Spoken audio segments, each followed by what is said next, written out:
Attention problem কি শুধু স্কুলে ধরা পড়ে? অনেকে ভাবেন স্কুলে গিয়ে পড়াশোনার সমস্যা হলেই অ্যাটেনশন প্রবলেম বোঝা যায়, কিন্তু আসলে এর শুরু অনেক আগেই হতে পারে। শুধু আমরা সেটা দুষ্টুমি বা চঞ্চলতা বলে এড়িয়ে যাই।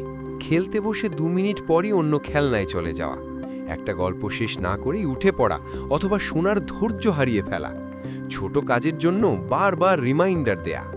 আপনি হয়তো ভাবছেন ও খুব চঞ্চল, কিন্তু ভেতরে ভেতরে হয়তো তার ব্রেন স্টেডি থাকতে পারছে না, মনটা যেন সবসময় অন্য কিছুর দিকে টানছে।